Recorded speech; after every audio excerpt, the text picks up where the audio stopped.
आदाब नाजरीन, आप देख रहे हैं JKUNN और मैं हूं आपके साथ आपका मेज़बान शेख शब्बीर अहमद। नाजरीन, जिस तरह से आप देख रहे हैं कि मेरे साथ एक शख्स बैठे हुए जो भारतीय जनता पार्टी के सीनियर वर्कर हैं और इस वक्त ये सोशल वर्क करने में सरफहरिस्त हैं। ये भर्त के रहने वाले हैं। इस सिलसिले में ये आज यहाँ पर SSP साहब को उन्होंने एक एप्लीकेशन दी है जिसमें बताया जा रहा है कि फॉरेस्ट एरिया जो है वो भर्त का जो एरिया है वहाँ पर बहुत बड़े पैमाने पर जो स्मगलिंग की जा रही है फॉरेस्ट एरिया की, देवदार के जो हरे पौधे हैं, कायल देवदार वगैरह, वहाँ पर जो स्मगलिंग की जा रही है। और उसमें इनके कहने के मुताबिक डिपार्टमेंट फॉरेस्ट के बड़े बड़े ऑफिसर मिले हुए हैं जिनकी वजह से फॉरेस्ट का बहुत बड़े पैमाने पर वहाँ पर नुकसान किया जा रहा है। इस सिलसिले में आज डोडा में इन्होंने एक एप्लीकेशन SSP साहब डोडा को, पुलिस स्टेशन डोडा को दी हुई है और इस सिलसिले में एक टीम भी वहाँ के लिए रवाना हो चुकी है। इस सिलसिले में कहाँ तक इनकी कार्रवाई पहुँची है इन्हीं से जानने की कोशिश करेंगे। सर, क्या कहना चाहेंगे सारे मसले के बारे में आप? सबसे पहले आपकी चैनल का मैं बड़ा शुक्रगुजार हूँ। मैं रात को बलहाल की तरफ जा रहा था जो जहाँ कंपार्टमेंट इकट्ठा आ जाता है, तो वहाँ रास्ते में 5 लोगों को मैंने पाया लकड़ी लेकर कोई 7:30 बजे। तो जब मैंने वो भाग गए तो एक आदमी वहाँ खड़ा रह गया कि मैंने उसका फ़ोटो उठा लिया और मैंने रात को ही रेंजर को भी और DSP हेडक्वार्टर साहब को भी, SHO साहब को भी रात को ही व्हाट्सएप में डाला। सुबह वहाँ से यहाँ आया और वहाँ यहाँ एप्लीकेशन लिख दी और मैं SP साहब के साथ पेश हो गया। SP साहब ने SHO साहब को दे दी। SHO साहब ने एक टीम खड़ी कर दी है जो फॉरेस्ट के साथ भी है। लेकिन असल हकीकत बात यह है, जो फॉरेस्ट कमेटी सिविल वहाँ बनाई थी वो 5 सरपंचों ने अपने लोगों को रखा गया है ताकि वो स्मगलिंग उनके इशारों पर कर सकें। जो सरपंच भरत B का है, उसका भाई का नाम है गुलाम महदीन मलिक सनाब मोहम्मद मनवर मलिक, वही ठेकेदारी दोनों पंचायतों में स्मगलिंग, ये लकड़ी की स्मगलिंग कर रहा है। और मैंने इस नजमुद्दीन को ओपन में मसन नाग के समेत पाया गया है। इसके साथ ये 4-5 भाई थे और 4-5 भाई भाग गए हैं। मैंने उसका TSL जो चैनल है, TLS से उसका नाम है, तो उसके जिस वक्त मैं रिटायर हो गया था तो मैंने उनके साथ चैनल पर भी दिया है। मैं फॉरेस्ट डिपार्टमेंट की सख्त हिफाजत करूंगा और जितनी मसलन फॉरेस्ट डिपार्टमेंट का इस वक्त सब्ज़ दरख्त का नुकसान कर रहा है ज़ैर क़यादत इसके जावेद अब्दुल्ला के दौर में, इतना कभी भी मैंने नहीं देखा है। अब पुलिस भी साथ चल रही है। अब जो लोग मसलन इसका सबसे अहम रोल, और जावेद अब्दुल्ला ने मुझे दफ्तर में एक दिन, अभी मैं रिटायर नहीं हो चुका था, मैं दफ्तर में आया था, मैंने कहा था जावेद साहब इतने नुकसान हो रहा है इसका जो जंगलों का, उसने कहा आपको भारत वाले दुश्मन हैं तो आपको उनके साथ मसलन ये छेड़खानी नहीं करनी चाहिए। देखिए, इस सिलसिले में मैं आपको पूछता चलूँ कि जिस तरह से forest right act committee forest की हिफाजत के लिए हर पंचायत में, हर गांव में वजूद में लाई थी, जिसने डिस्ट्रिक्ट एडमिनिस्ट्रेशन फॉरेस्ट के बड़े बड़े ऑफिसर उसमें उन्होंने मिल कर के ये फॉरेस्ट राइट एक्ट कमेटी बनाई थी, उनका क्या काम है? वो क्यों काम नहीं कर रहे हैं फॉरेस्ट की हिफाजत के लिए? वो तो वही तो है ना, 5 सरपंचों से मिले हुए हैं, आगे अफसरों से मसलन जंगलात अफसरों वालों से मिले हुए हैं, उनको काम मिला है, उनको ठेका दिया जाता है। वो पेट्रोल पर जो उसको क्या कहते हैं, कटर जो है वो जंगल में लगे हुए हैं, केशवान से चरानी लाए गए हैं, गुंदना से चरानी लाए गए हैं। मसलन इनका कोई वहाँ पूछने वाला कोई नहीं है। अंधाधुंध ये डिपार्टमेंट की जिम्मेदारी बनती थी जिसकी वो सर्विस का देते हैं और जिसकी वो तनख्वाह खाते हैं। मेरी अपील है SP साहब से, SHO साहब से कि इसके खिलाफ कार्रवाई होनी चाहिए, क्योंकि इसने पहले भी भद्रवाह डिवीज़न में भी ऐसा कारनामा किए थे जिसकी वजह से जावेद अब्दुल्ला वहाँ सस्पेंड भी हो गए थे और वहाँ का स्टाफ जंगलात का भी सस्पेंड हो चुका था। तो लिहाजा इसके खिलाफ सख्त कार्रवाई होनी चाहिए और उन लोगों के खिलाफ कार्रवाई होनी चाहिए जो लोग इसके ठेकेदार हैं। देखिए सर, आपसे जानने की कोशिश करेंगे, आपने रिटन कंप्लेंट जो SSP साहब डोडा को दी है और SSP साहब डोडा ने आपको क्या SP साहब ने क्या आपको यकीन दहानी कराई? SP साहब ने मुझे यकीन दिलाया। उसने कंप्लेंट को दर्ज करके वहाँ से SHO साहब के नाम पर भेज दिया है। उसने कहा है कि हम वेरिफिकेशन करेंगे, हम इसके खिलाफ कार्रवाई करेंगे। अच्छा, आप मुझे ये बात बताएं कि जिस तरह से फॉरेस्ट एरिया जो है आपके भर्त का, कितने बड़े पैमाने पर वहाँ नुकसान हो रहा है, कब से हो रहा है और कौन कौन लोग इसमें मुलव्वस हैं?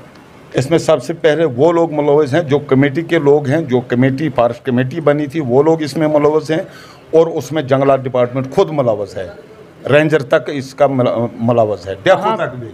कहाँ कहाँ तक ये माल सप्लाई होता है, किन किन एरियाज़ के लिए ये माल सप्लाई होता है? ये भारत बी में भी, बगला में भी और भारत ए में भी ये सप्लाई हो रहा है। जिस तरह से आपने बोला कि कटर का इस्तेमाल किया जाता है, चीरानी बड़ी दूर दूर से मंगाए जा रहे हैं, आप मुझे बात बताइए कि अगर कटर का इस्तेमाल वहाँ पर हो रहा है, फॉरेस्ट में जो फॉरेस्ट बीट गार्ड जो होता है वो कहाँ होते हैं? क्या ये रात के लिए सब काम स्मगलिंग का होता है या दिन में खुलेआम करें? नहीं जी, दिन दहाड़े में काम खुला चल रहा है। फॉरेस्ट डिपार्टमेंट जब खुद मिला हुआ है तो उनको कौन पकड़ने वाला है?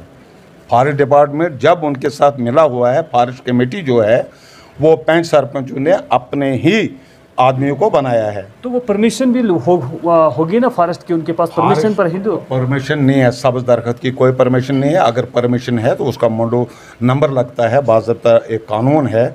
जो ड्राई है, ड्राई को परमिशन मिलती है, उसका ज़िम्मेदार रेट जो है वो दाखिला फॉरेस्ट डिपार्टमेंट में करना पड़ता है और वो मौजूद होना चाहिए मोडो। अब ये इतनी सप्लाई हो रही है, वहाँ एसएफसी का काम सिर्फ रोड का है, रोड के इर्द गिर्द में काम है, चाहे उसमें ट्राई है, चाहे उसमें सब्ज़ दरख्त है, वो उनकी मार्किंग हुई है और वो एसएफसी डिपार्टमेंट ने, क्योंकि मैं भी एसएफसी डिपार्टमेंट से रिटायर हुआ हूँ और मेरी भी वहीं ड्यूटी थी, ऐसी बात नहीं है। एसएफसी का माल जो है वो रोड कनेक्टिविटी में है, उससे बाहर जो भी नुकसानात है वो फॉरेस्ट डिपार्टमेंट और जंगलात कमेटी मिलकर कर रही है, पेंट सर्विसेज से लेकर।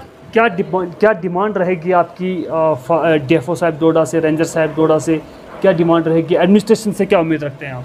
अगर ये साफ़ सुथरे हैं, जो ठेकेदार सप्लाई करते हैं उनके खिलाफ कार्रवाई करे, जो मज़दूर रात को सप्लाई करते हैं उनके खिलाफ कार्रवाई करे, ताकि जंगल जो है बच जाएगा, जंगल जो है वो बच जाएगा। अगर वो इसके खिलाफ, तो फिर सीधी सी बात है, जावेद अब्दुल्ला इसमें मिल चुका है, क्योंकि इसने भद्रवाह डिवीज़न में भी ऐसा ही काम किया था और इसको भद्रवाह डिवीज़न में, फॉरेस्ट डिवीज़न में इसको सस्पेंड किया गया था। जी हाँ नाज़रीन, ये बात कर रहे थे गुलाम मोहम्मद मलिक, जो भर्त से बिलोंग करते हैं। इन्होंने बाज़ाब्ता तौर पर कहा कि इन्होंने कहा कि फ़ॉरेस्ट की, जंगलात की हम अच्छी तरह से हिफाजत करेंगे और उन्होंने एक शपथ ली हुई है कि जब तक हम रहेंगे तो फॉरेस्ट की हम अच्छी तरह से हिफाजत करेंगे और जो भी कानून के खिलाफ वर्जी करेगा उसको खिलाफ कानूनी कार्रवाई अमल में लाएंगे। इस सिलसिले में आज भी इन्होंने यहाँ पर एक रिटन कंप्लेंट जो पुलिस स्टेशन डोडा में करवाई है और यहाँ से कुछ पुलिस के लोग भी वहाँ मौका वारदात पर चेक करने के लिए जा रहे हैं कि वाकई ये जो रिटन कंप्लेंट हुई कितनी सही है और कितनी गलत है, ये वहाँ पर मौके वारदात पर जाकर पता चलेगा। लेकिन फ़िलहाल के लिए तमाम चिनाब वैली के उन लोगों से गुजारिश है कि जो नाजायज़ नुकसान जंगलात एरियाज़ में जाके करते हैं, और उनसे गुजारिश है कि इस तरह की नाजायज़ हरकतें करके जंगलात को ख़त्म ना करें, क्योंकि ये जंगलात सिर्फ़ किसी एक शख्स का नहीं, ये जंगलात हर यहाँ के देशवासी का है, हर उस बंदे का है जो यहाँ पर रहता है। क्योंकि फॉरेस्ट हमारे लोगों के लिए, हम लोगों के लिए एक बहुत बड़ी नेमत है कुदरत की। अगर हम ही इस नेमत का गलत इस्तेमाल करें तो फिर इसको कौन प्रोटेक्ट करेगा? क्योंकि अगर हमारे पास ये फॉरेस्ट है तो इसकी वजह से हम बहुत सारी नेमतों में मिलती हैं, जिस तरह से साफ़ ऑक्सीजन मिल रही है, उसके अलावा हमारे पास पानी के ज़खायर जो है, साफ़ आबो हवा मिल रही है, बीमारियों से हिफाजत है, क्योंकि जब फ्रेश ऑक्सीजन जो मिलती है वो हज़ार बीमारियों का तोड़ है। लेकिन इस वक्त आप देख रहे हैं कि जंगली जानवर जो जंगलों को छोड़ के आबादियों की तरफ रुख कर रहे हैं। इसकी अहम वजह यह भी है कि जिस तरह से, जिस पैमाने पर जंगलों को साफ़ किया जा रहा है, जंगली जानवरों के रहने का शेल्टर जो जंगल था उसे तबाह बर्बाद किया जा रहा है। इसी वजह से जो जंगली जानवर हैं वो इस वक्त जंगलों से निकलकर इंसानी आबादियों की तरफ माइल हो रहे हैं और वहाँ पर लोगों को अपनी हवस का निशाना बना रहे हैं, अपनी खुराक का निशाना बना रहे हैं। आए रोज़ आपको इतला मिलती है कि कहीं ना कहीं से